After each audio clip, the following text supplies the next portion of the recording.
New Relight opticals and computerised I clinic. हमारे यहाँ Sarojini hospital के आई स्पेशलिस्ट डॉक्टर अवेलेबल। अपनी आंखों का मुफ्त मुआयना करवाइए। जी हाँ, sun glasses 99 onward, any number glasses from 250।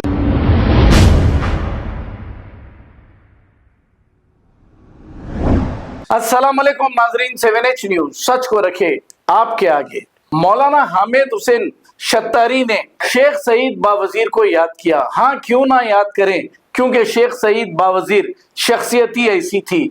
अब अच्छे लोगों को तो बराबर लोग याद करते हैं, जब वो जिंदे होते हैं तो उनकी कदर कोई नहीं करता, मरने के बाद याद करते हैं। ऐसा जमाना है।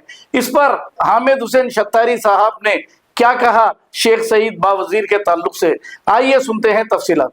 जो हक की बात करे और मौत से ना डरे, तो बावजीर जो सिर्फ ये बोलता था जिसका कत्ल हुआ और जिसकी मैयत में मैं आईनी शाहिद हूँ, कम से कम 1 लाख से बढ़ के लोग थे बावजीर की।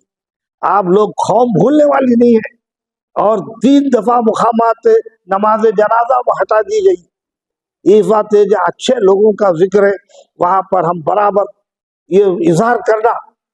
New Relight opticals and computerised I clinic. हमारे यहाँ सरोजनी हॉस्पिटल के आई स्पेशलिस्ट डॉक्टर अवेलेबल। अपनी आंखों का मुफ्त मुआयना करवाइए। जी हाँ, sun glasses 99 onward, any number glasses from 250 onward, contact lenses any colour ₹99 onward. जो हजरात 60 साल की उम्र से ज्यादा है, हज और उम्रा जाना चाहते हैं, उनके लिए बिल्कुल free number glasses, free home delivery और free eye checkup. New Relight Optical, Talab Katta, main road, opposite to Baba Bahauddin दरगाह। मोबाइल 9848392127। खबर है शहर की, खबर है गाँव की, खबर है सारी दुनिया की। 7H न्यूज पसंद आए तो लाइक कीजिए, शेयर कीजिए और सब्सक्राइब करना ना भूलें। 7H news.